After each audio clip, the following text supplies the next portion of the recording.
Welcome to DK education. आज आम ये भिडियो देखा क्लास 10 रो प्रथम विषय जेटा कि पोषण से विषय देखा। जदि भिडियो टी भल लगे सांग मान सहित शेयर करवा और सब्सक्राइब करवा जमती कि या जो वीडियो अपलोड करी से गुड नोटिफिकेशन पाई परिबे। प्रथम देखा शरीर समन्वित भाव होता असंख्य जैव रासायनिक प्रक्रिया जो जीवन धारा अव्याहत रही है। आम शरीर में विभिन्न प्रकार जैव रासायनिक प्रतिक्रिया घटी है जहाँफल कि आम जो सान रही था सान रू बड़ होता और विभिन्न प्रकार प्रक्रिया जमती कि आमको थका लगे आम कौन जगह को जो चलीगले से गोटे किसी कम हुए तो से बहुत किसी आम शरीर भीतर रासायनिक प्रतिक्रिया संघटित होता है। ये सब प्रक्रिया कौन दरकार मोर शक्ति निश्चित आवश्यक दरकार जेकोसी कार्य करने मोर शक्ति आवश्यक दरकार ही। ता छड़ा कोष टिश्यू तथा अंग प्रत्यंग गठन तथा शरीर गठन एवं शरीर वृद्धि और मरामती निमंते विभिन्न उपादान दरकार है। से भाया आम जहाँ भी जो कौन जगह कटिगले से जगार क्षतटा को पूरण करने नुआ नुआ कोष दरकार टिश्यू से नष्ट हो टिश्यू गुड़िक गठन होगापाई दरकार आउ कौन आम शरीर वृद्धि धर जो आम गोटे सान पिलाटा अच्छी तुम्हें देख 2-3 वर्ष पर देख बहुत बड़ हो जाए तो ये कौन दरकार ये शक्तिटा दरकार। तो जीवन जीवन खाद्य ए समस्त चाहिदा पूरण करते आम जहाँ भी खाई था यही खाद्य गुड़िक कौन करें भितर जहाँ भी शक्ति रही है से शक्ति गुड़ी को आम आम बॉडी ताकू ग्रहण करिकी से शक्ति पाई यही सब कार्य गुड़िक सब सी संपादन करें। तो शक्तिर आहरण और उपादान ग्रहण पोषण जरिया होता है। ये शक्तिर आहरण माने आम शक्ति पाइबा आ उपादान ग्रहण कौन कौन आम जिनस कौन करे निज खाऊचे से गुड़िक आम कौटू पाइबा ना पोषण जरिया ही पाई था। तो सबुज उद्भिद आलोक शोषण प्रक्रिया कौन निज खाद्य निजे प्रस्तुत करें। आम जाचु एटा जे केवल जड़े ही जी कि सबुज उद्भिद से माने ही केवल निज खाद्य निजे प्रस्तुत कर जहाँ छाड़देले सबुज उद्भिद मान को छाड़देले आ प्राय समस्ते कौन करथांती ना निजर खाद्य अन्य उपर निर्भर करथांती। तो परिवेश आवश्यक पोषण ग्रहण करथांती से खाद्य तैयारी करने जहाँ भी पोषण दरकार जमती कि आम जानी आलोक शोषण प्रक्रिया अंगारकाम्लटा दरकार से वायुमंडल नहीं था आ विभिन्न प्रकार आमर मिनेराल्स बा खनिज पदार्थ से सब माटी से नहीं था। तो ये भाव में परिवेश ग्रहण करते किंतु प्राणी अन्य सब जीव खाद्य उद्भिद उपर प्रत्यक्ष बा परोक्ष भाव निर्भर करें। से प्राणी हो बा उद्भिद हो तार जो खाद्य अच्छी ता खाद्य सी कौन करें आमर ये उद्भिद उपर ही निर्भर करें जहाँ फल सी निजर जीविका निर्वाह करें। नेक्स्ट देखिए तो निर्भरशील से उद्भिद द्वारा प्रस्तुत और गच्छित पदार्थ को बा अन्य प्राणी को खाद्य रूपे ग्रहण करते। तो जो माने निर्भरशील से माने कौन करथांती ना उद्भिद जो खाद्य गुड़ी गच्छित कर रखी था जमती कि सी गच्छित कर रखी था फल कि फल सी गच्छित कर रखी कि फूल गच्छित रखी कि कांडरे गच्छित रखी ये कांडरे यहाँ जमी पत्र किसी पत्र ये गच्छित कर रखी था किसी कांडरे गच्छित कर रखी था। तो ये आकार आम खाई था जमती कि जो आम कह शागटा शागटा खाଇବା शागटे तार पत्र रही है कांडरे रही है से आम धर जो बैगणटा खाଇବା बैगणटारे फलटार गच्छित रही है जो खाद्य गुड़िक से गुड़िक आम खाଇବା से विभिन्न प्रकार मूलर देखा आम जमी आलूटा खाଇବା आलूटा मूलर गच्छित कर रखी था।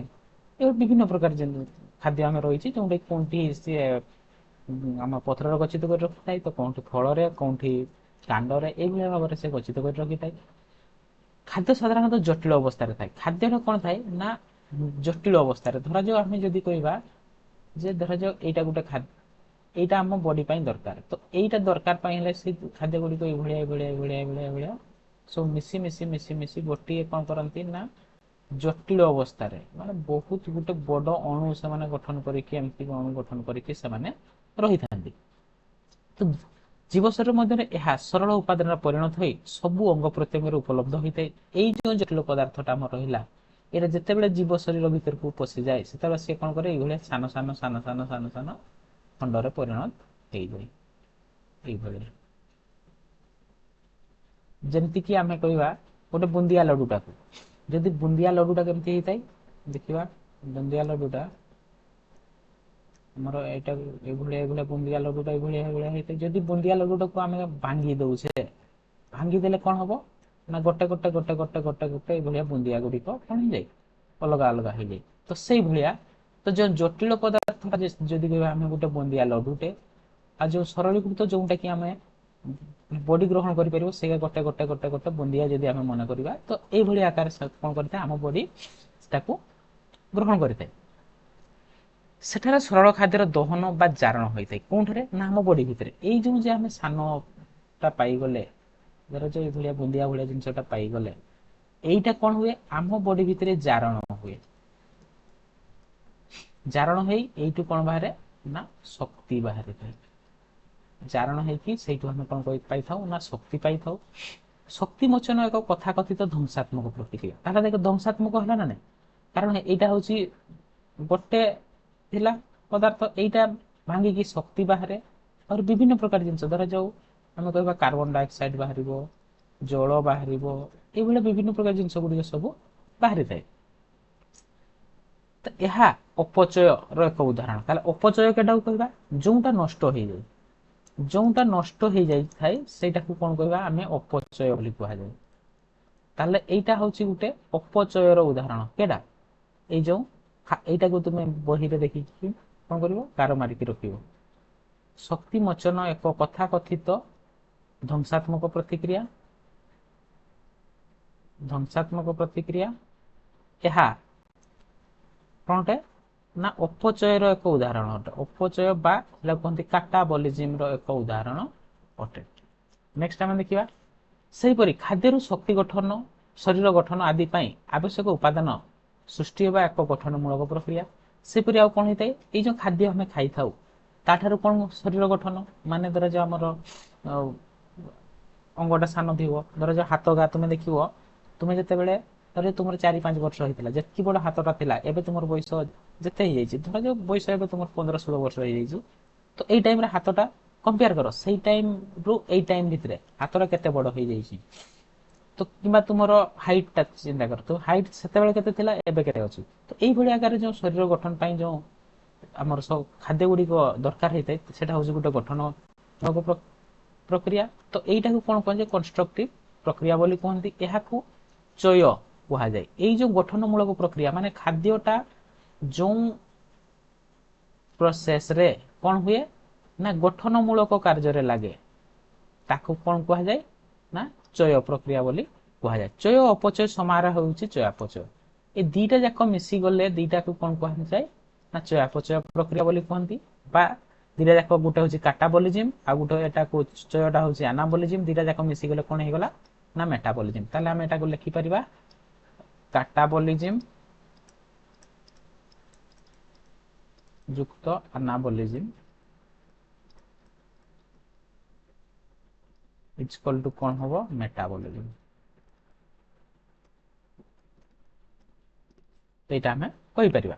ସୁତରାଂ ଜୀବକୁ ସକ୍ରିୟ ଓ ଜୀବନ୍ତ ରଖିବାରେ ଏହା ମହତ୍ୱପୂର୍ଣ୍ଣ ଭୂମିକା ରହିଛି। ତାହେଲେ ଜୀବକୁ ସକ୍ରିୟ, ତୁମେ ଦେଖିବ ଯୋଉ ଦିନ ଖାଦ୍ୟ ଖାଇ ନଥିବ ସେଦିନ ତୁମକୁ ଇନଆକ୍ଟିଭ ଟିକେ ଲାଗେ, ଟିକେ ଲେଜି ଟାଇପର ଲାଗେ। ତ ସେଇଭଳିଆ ଜୀବଟାକୁ ସକ୍ରିୟ ରଖିବା ଆଉ ଜୀବନ୍ତ ରଖିବାରେ ଏହା ଗୁରୁତ୍ୱପୂର୍ଣ୍ଣ ଭୂମିକା ଗ୍ରହଣ କରେ। କିଏ ନା ଖାଦ୍ୟ।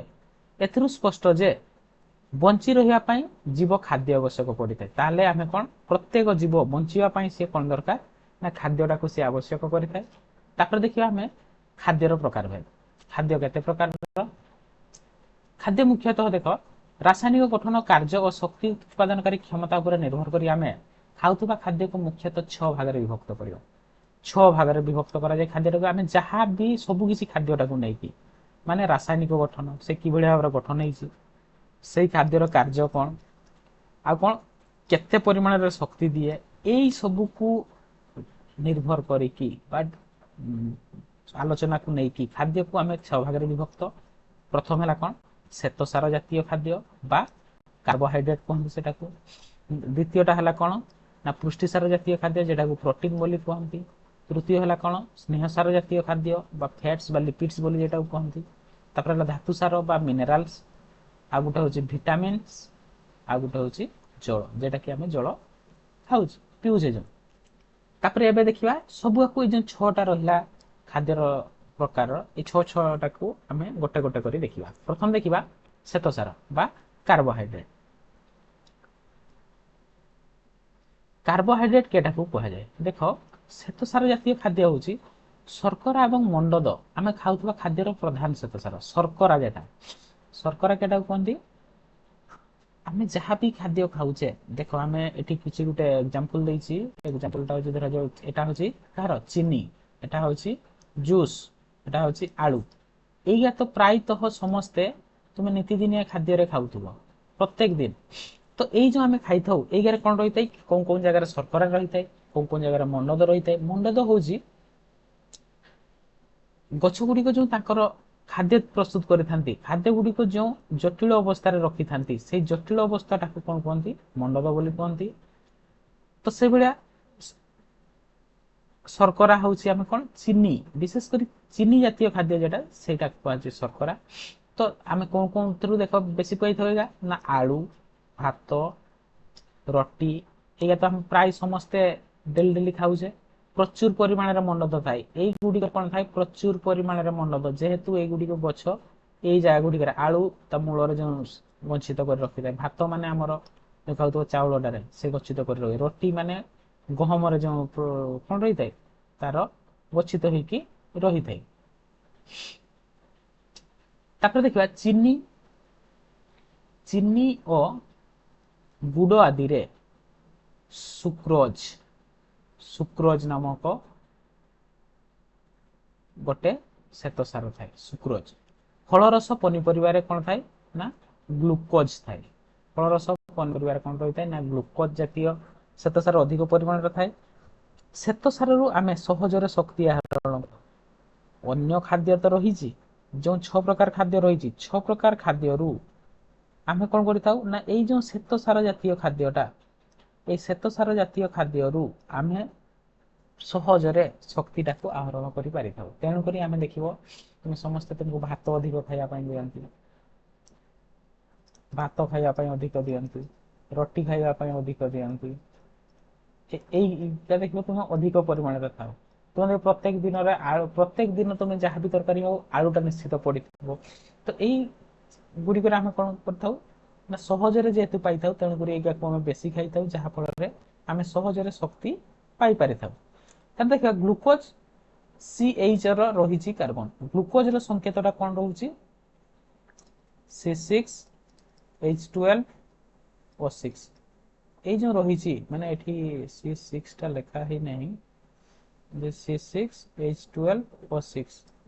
तो ग्लुकोज रही कार्बन कौन रही कार्बन रही प्रथम टा रहा कौन कार्बन रहा कार्बन तापर रहा कौन उद्जान उद्जान माने हाइड्रोजेन तापर रहा कौन अम्लजान ये तीनटा जो आमर मौलिक रही तीनटा मौलिकर समाहार ग्लुकोज गठित अटे।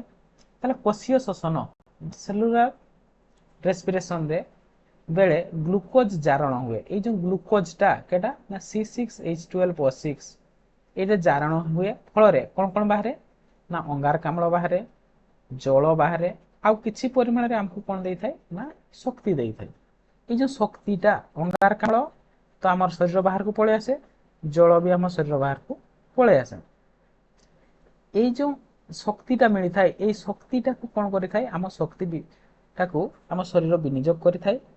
यह 1 ग्राम श्वेतसार प्राय 1 किलो जूल ताहले एटा टिके भलसे मन रखिबो 1 ग्राम श्वेतसार रे बा कार्बोहाइड्रेट रे श्वेतसार रे केते ना 1.6 किलो जूल रो शक्ति आम पाई था।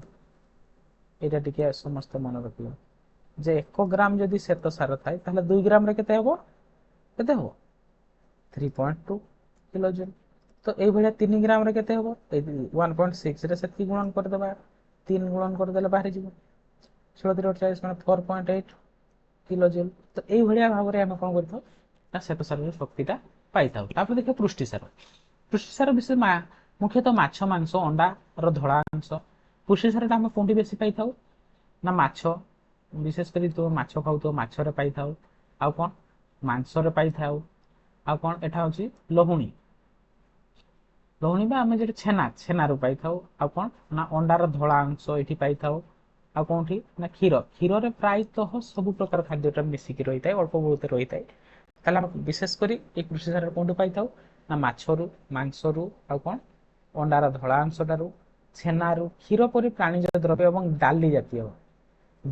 मन रख डाली तुम देख तुम घर डाली जहाँ खाद्य हेले भी डालीटा देख प्रायतः हुए। प्रायतः सबुदिन समस्त घरे डालीटा हो।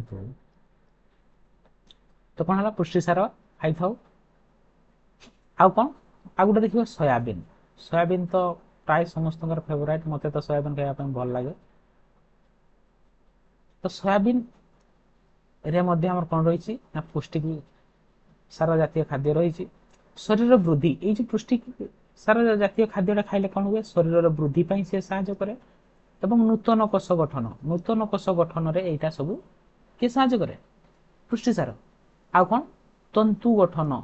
तंतु गठन माने जेटा कि हमको स्ट्रेंथ करबा पुष्टिसार खाद्य एकांत आवश्यक। सबुठारु अधिक दरकार हुए पुष्टिसार जातीय खाद्य यही तीनटा काम पाए। कौन पाए ना गोटे हूँ शरीर वृद्धि, गोटे हूँ नूतन कोषर गठन, आ गोटे हूँ तंतु गठन। यही तीनटा कार्य विशेषकर पुष्टिसार दरकार होता है। ताले এই যে পুষ্টিসার, পুষ্টিসার কাকু নেই গঠিত না এমিনো অম্ল। দেখো এমিনো অম্ল श्रृंखल द्वारा पुष्टिसार गठित होता है। तेणु परिपाक हेले यह एमिनो अम्ल परिणत हो विभिन्न कोष निकट में पहुंची थाए। ताहले जत्ते बेले भी ये कौन हो हजम हो जाए। आम नेक्स्ट देखा जिते पुष्टिसार हजम हो कि भाव में एमिनो एसिड बाहर और एमिनो एसिड कि भाव रक्त मिसिकी आम कोष पाखक जाए विभिन्न सब कोष मान पाखक जाए से आम देखा। नेक्स्ट देखा स्नेहसार। स्नेहसार कौटू मिले ना मांस मांसरू मिलता है, क्षीरु मिलता है, छेनारू मिलता है, लहुणी मिलता है, अंडार हलदिया अंश। यहाँ मन रख अंडार धड़ा अंशटार आम कौन पाते धड़ाटार हूँ पुष्टिसार किंतु जिते बड़े हलदिया अंश यहाँ देख यहाँ हूँ अंडार हलदिया अंश। यहाँ हूँ हलदिया अंश। अंडार जो हलदिया अंश यहीटार कौन पाइबा ना आम स्नेहसार पाई था।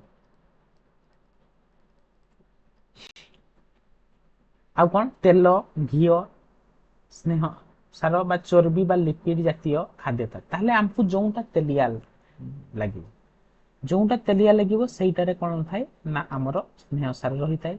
स्नेहसार कौन कौन कर देख कोष झिल्ली कोषर जो आवरण रही है माने आमर प्राणी कोषर जो बही आवरण जेटा रही है कोष झिल्ली से कोष झिल्ली तैयारी रे लिपिड र प्रमुख भूमिका रही। मन रखिबो ताहले कोष झिल्ली तैयारी रे कहार भूमिका रही। कोष झिल्ली तैयारी रे लिपिड र भूमिका गुरुत्वपूर्ण अटे बहुत परिमाण रही। माने ताहले स्नेहसार जातीय खाद्यटा कौन करि थाए ना आमर कोषर जो झिल्ली अच्छी कोष झिल्ली तैयारी रे साहाय्य करे। शरीर रे एहा शरीर स्नेहसार चर्बी भाव रे चर्बी तुम्हें देखिबो समस्तंकर चर्म तले चर्बी रही है। चर्बी भाव रे गच्छित रहे। आवश्यक स्थले कोषीय शोषण द्वारा यह जारण हुए। तुम्हें देखिबो जो दिन तुम्हें खाद्य खाई न थाओ तो आम बॉडी को शक्ति दरकार। तो से शक्ति पाई कौन होता है ये जो आमर गच्छित हो रही है चर्बी आकार रे कौटी आमर चर्म तले तो सहीटा जारण हो शक्ति बाहर ताहा शरीर को कौन करे ना शक्ति जगाई थाई।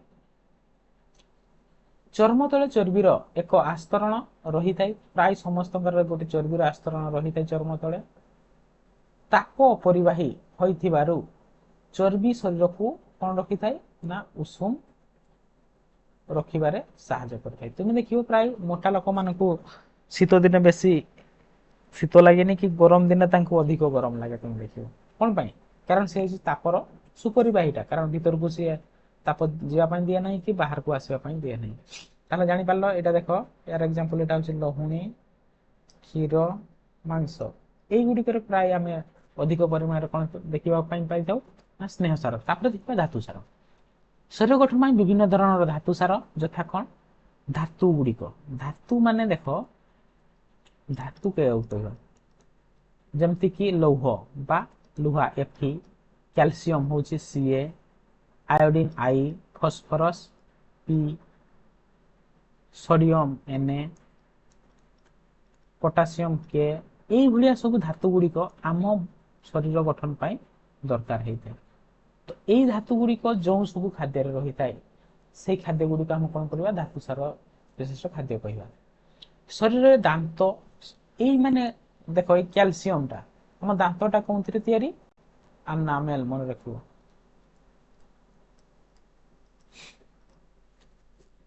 ଶରୀରରେ ଦାନ୍ତ, ହାଡ଼ ଗଠନ ପାଇଁ କ୍ୟାଲସିୟମ। ତାହେଲେ ଦାନ୍ତ ଆଉ ହାଡ଼, ମନେ ରଖିବ, ଏଇ ଯୋଉ ଦାନ୍ତ ଆଉ ହାଡ଼ ପାଇଁ କଣ ଦରକାର? ନା କ୍ୟାଲସିୟମଟା ଦରକାର ହେଇଥାଏ। ସେଇଭଳିଆ ଲୋହିତ ରକ୍ତ କଣିକା, ଲୋହିତ ରକ୍ତ କଣିକା ମାନେ ଆରବିସି, ଏ ଆରବିସି ତିଆରି ପାଇଁ କଣିକାରେ ଥିବା ହିମୋଗ୍ଲୋବିନ୍, ଆରବିସି କଣିକାରେ ଥିବା ଯୋଉ ହିମୋଗ୍ଲୋବିନଟା, ଯୋଉ ହିମୋଗ୍ଲୋବିନ୍ ରହିଥାଏ, ଯୋଉଟା କି ହିମୋଗ୍ଲୋବିନର କାମ ହେଲା ଅକ୍ସିଜେନକୁ ମାନେ O2 କୁ ସେ କଣ କରେ ନା O2ର ବାହକ, ସେ ହେଉଛି O2ର ବାହକ ଆକାରରେ ସେ କାର୍ଯ୍ୟ କରେ, ମାନେ ତାକୁ ବୋହିକି ନେଇଥାଏ। ହିମୋଗ୍ଲୋବିନ୍ ଗଠନ ପାଇଁ ଲୌହ ଆବଶ୍ୟକ ହୋଇଥାଏ। ଏହା ଛଡ଼ା ଶରୀର ଆୟନ ସନ୍ତୁଳନ ରକ୍ଷା କରିଥାଏ। ଯେମିତିକି ଶରୀର ଭିତରେ ମଧ୍ୟ ଆମର ବିଭିନ୍ନ ପ୍ରକାର ପ୍ଲସ୍ ଆୟନ, ମାଇନସ୍ ଆୟନ ତିଆରି ହେଇଥାଏ। ଏଇ ଯୋଉ ଆୟନ ଗୁଡ଼ିକର ସନ୍ତୁଳନକୁ ସେ କିଏ ରକ୍ଷା କରେ? ଏଇ ଧାତୁ ସାର ରକ୍ଷା କରିଥାଏ। ତାପରେ ଦେଖିବା ଭିଟାମିନ୍ସ। କୋଷରେ ବିଭିନ୍ନ ପ୍ରକାର ରାସାୟନିକ ପ୍ରକ୍ରିୟା ଏନଜାଇମ ସାହାଯ୍ୟରେ ହୁଏ। ଯେକୌଣସି ରାସାୟନିକ ପ୍ରକ୍ରିୟା ହଉ, ତାକୁ ଗୋଟେ ତ୍ୱରାନ୍ୱିତ କରିବା ପାଇଁ ଗୋଟେ ଏନଜାଇମ ଦରକାର ହୁଏ। ତ ସେଇ ଯୋଉ ଏନଜାଇମ, ତ ଏଇ ଏନଜାଇମଟା କୋଉଠୁ ପାଇଥାଉ? ନା ଆମେ ଏଇ ଭିଟାମିନରୁ ପାଇଥାଉ। ଭିଟାମିନର ଉପସ୍ଥିତିରେ ସେ ସମସ୍ତ ପ୍ରକ୍ରିୟା ସୁଚାରୁ ରୂପେ ସମ୍ପାଦନ ହୋଇଥାଏ। ତ ଏଇ ଯୋଉ ଭିଟାମିନଟା ଯଦି ରହିଲା, ତାହେଲେ ସେ ବିଭିନ୍ନ ପ୍ରକାର ରାସାୟନିକ ପ୍ରକ୍ରିୟା ଗୁଡ଼ିକ ସମ୍ପାଦିତ ହୋଇଥାଏ। ଭିଟାମିନ ଅଭାବରୁ ଶରୀରରେ ବିଭିନ୍ନ ପ୍ରକାର ରୋଗ ଦେଖାଯାଏ। ଭିଟାମିନ ଯଦି ନ ହୁଏ, ତେଣୁକରି ତୁମେ ଦେଖିବ ଯାହା କିଛି ରୋଗ ହେଲେ ବି ତୁମକୁ ଡକ୍ଟର ଭିଟାମିନ ଖାଇବା ପାଇଁ କୁହନ୍ତି। ତାହେଲେ ଆମେ ଏଇ ଯୋଉ ଭିଟାମିନଟା ହଉଛି ଆମର ଦୁଇ ପ୍ରକାର। ଗୋଟେ ହଉଛି ଜଳରେ ଦ୍ରବଣୀୟ ଭିଟାମିନ, যেটা କି ଶାଗ, ପନିପରିବା, ଫଳ ଆଦିରୁ ମିଳିଥାଏ। ଜଳରେ ଦ୍ରବଣୀୟ ମାନେ ଆମେ ଦେଖିବା ADEK, ଏଇଟା ଯେଉଁ ଅଛି, ଏଇଟା ହଉଛି ଏ ଭିଟାମିନ ଏ ବିଷୟରେ ଜାଣିଛ, ভিটামিন ডি ବିଷୟରେ ଜାଣିଛ, ଭିଟାମିନ ଇ ବିଷୟରେ ଜାଣିଛ, ଭିଟାମିନ କେ ବିଷୟରେ ଜାଣିଛ। এই চারটা ଯାକ ଭିଟାମିନ ହଉଛନ୍ତି କଣ? ନା ଜଳରେ ଦ୍ରବଣୀୟ। ଆଉ ଯୋଉ ଦୁଇଟା ଭିଟାମିନ ରହିଲା, ଆଉ କିଏ? ନା ବି କମ୍ପ୍ଲେକ୍ସ। বি কমপ্লেক্স কোন ପାଇଁ କୁହାଯାଏ ମୁଁ କହିବି। বি କମ୍ପ୍ଲେକ୍ସ ଆଉ ଗୋଟେ ହଉଛି ଭିଟାମିନ ସି। এই ଦୁଇଟା ଭିଟାମିନ କଣ ହୁଏ? ନା ଆମର ହଉଛି, ସରି ଭୁଲ କହିଲି, এটা ହଉଛି ଜଳରେ ଦ୍ରବଣୀୟ ନୁହେଁ, এটা ହଉଛି ଆମର ତେଲରେ ଦ୍ରବଣୀୟ। ତେଲରେ ଦ୍ରବଣୀୟ। ଆଉ ଏଇ ଦୁଇଟା ଭିଟାମିନ ହଉଛି କଣ? ଜଳରେ ଦ୍ରବଣୀୟ।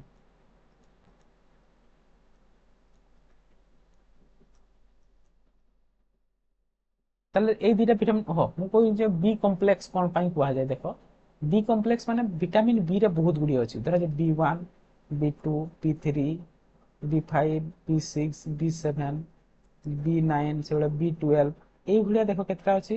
1 2 3 4 5 6 7 8ଟା। ମାନେ ଯେହେତୁ ବି ରେ 8ଟା ଭିଟାମିନ ମିଶିକି ଅଛି, ତେଣୁକରି କଣ କୁହାଯାଏ? ଏହାକୁ ବି କମ୍ପ୍ଲେକ୍ସ ବୋଲି କୁହନ୍ତି। ଏଇ 8ଟା ଭିତରୁ ତୁମେ ତ ସବୁକା ପଡିବ ନାହିଁ, ଦେଖ, ହେଲେ ବି ତୁମେ କିନ୍ତୁ ଯଦି ସବୁକା ମନେ ରଖିଦଉଛ ଭଲ। B1 ଟାକୁ କଣ କୁହାଯାଏ? ଥାୟାମିନ କୁହାଯାଏ। B2 टाको कौन कौन कहा जाए राइबोफ्लाविन, B3 टाको नियासिन, B5 टाको पांथेनिक एसिड, B6 टाको पायरोडक्सिन, B7 टाको बायोटिन, B9 टाको फलेट, B12 टाको कोबालामिन। विशेष करी तुम्हें एटा मन रख B12 टाको मन रख तुम्हें एटा तुम पढ़ी पारे B12 रो नाम टा कौन कोबालामिन मन रख। आ गोटे हूँ सी जेटा कि हूँ सी रो नाम हूँ कौन आस्कॉर्बिक एसिड, सीटा हूँ आस्कॉर्बिक एसिड। तो यही को आम सब विटामिन कौन पाई विभिन्न प्रकार आम पनीपरिया फलमूल एगार सब पाई था। नेक्स्ट देखा जल कोषरे कोषरे कोषरे कोष रस माने आम कोष पढ़े कोषटा केमती होता है धर आम ये गोटे कोष अंकन करवा तो ये कोषटा होता है यहाँ हूँ कि कोष प्राणी कोष।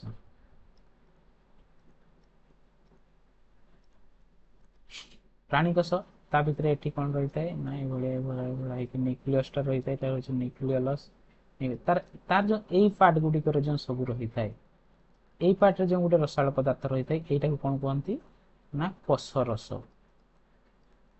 यही कोष रसटा कौन तैयारी ना आम पाखापाखि 70 ରୁ 90% से जल रही है।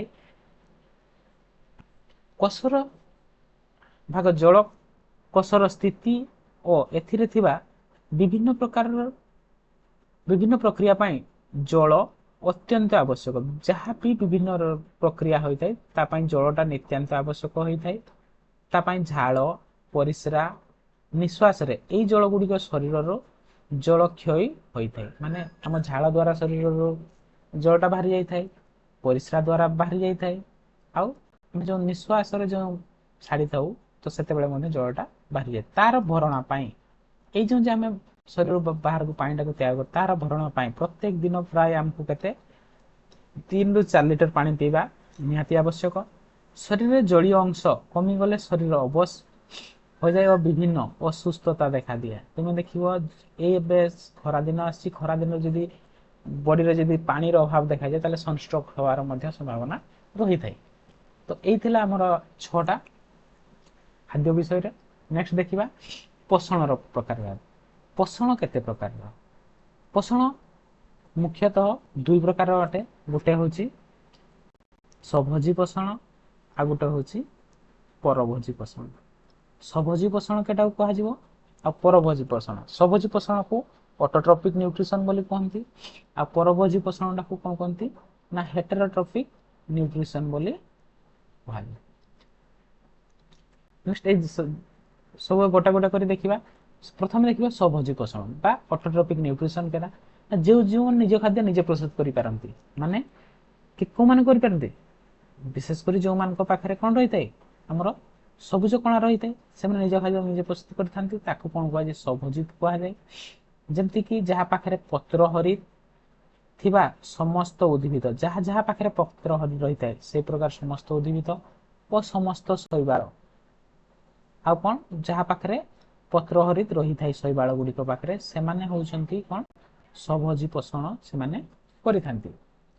यही समस्त जीव कौन करिथांती ना सूर्य आलोकर उपस्थिति रे शक्ति को उपयोग करी माने ये जो सूर्य आलोकर शक्ति को उपयोग करी से कौन करती ना सबुज कणिकार उपस्थिति रे तांको पाखरे जो सबुज कण रही है तार उपस्थिति रे से कौन करिथांती ना अंगारकाम्ल और जल मध्य संजोग घटाई से कौन करती ना श्वेतसार जातीय खाद्य बा ग्लूकोज जेटा कहते C6H12O6 एटा को से माने तैयारी करिथांती। एटा ताले काकू काकू नै तैयारी हला अंगारकाम्ल आउ जल ए दुटा को से माने मिसई देकी से माने तैयारी करंती कोन ना ग्लूकोज तैयारी करथांती। एही प्रक्रियाटा को कोन कह जाय ना आलोक संश्लेषण प्रक्रिया बोली कहंती एवं ए प्रकार पोषण को स्वभोजी पोषण बोली कहंती एवं सेही प्रकार पोषणटा को कोन कह जाय स्वभोजी एटा हो स्वभोजी पोषण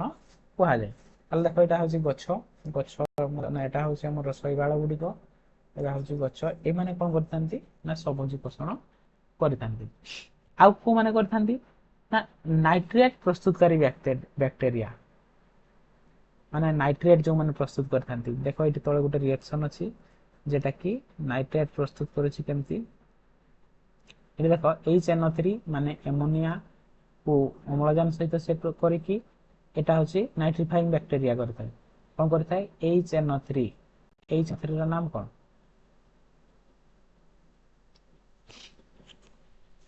HNO2 आउ H2O तयारी करी आउ किछि परिमाण से माने एनर्जी तयारी करथांती आ कोन गंधक बैक्टीरिया एठी दे गंधक बैक्टीरिया H2S को से ऑक्सीजन सहित प्रतिक्रिया करिकी कोन H2O आउ सल्फर बाहर करथांती एवं कोन किछि परिमाण रे शक्ति बाहर करथांती एई जो समान शक्ति बाहर करंती नाइट्रिफाइंग बैक्टीरिया जो शक्ति बाहर करे आउ हमर गंधक बैक्टीरिया जो शक्ति बाहर करे एई शक्तिटा को समान डायरेक्टली नै कि कोन करंती ना तांकर जहाँ भी शरीर भितर कार्य होता है से कार्य से माने विनियोग करिथांती तले एही प्रक्रियाटा को रसायन श्लेषण बैक्टीरिया एक विशेष अजैव रासायनिक प्रतिक्रिया करिथांती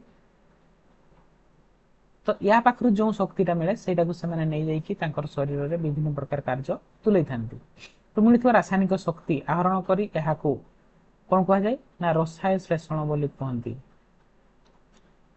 এই যে প্রক্রিয়াটাকে কোন কয়া যায় না রসায়ন শ্লেষণ প্রক্রিয়া বলি कहंती মনে রাখিব এটা তো এতকি দেখিবা নেক্সট ভিডিও রে আমি আউ যা রহিলা তাকু দেখিবা তো যদি ভিডিওটা ভাল লাগিथिबो संगमान सहित शेयर करिवो এবং सब्सक्राइब करिया पई भूलिबो नाही जहा फल रे मु जहा भी नुवा नुवा वीडियो अपलोड करिवि सेटा तो मन पाखे पहुंची पारिबो थैंक यू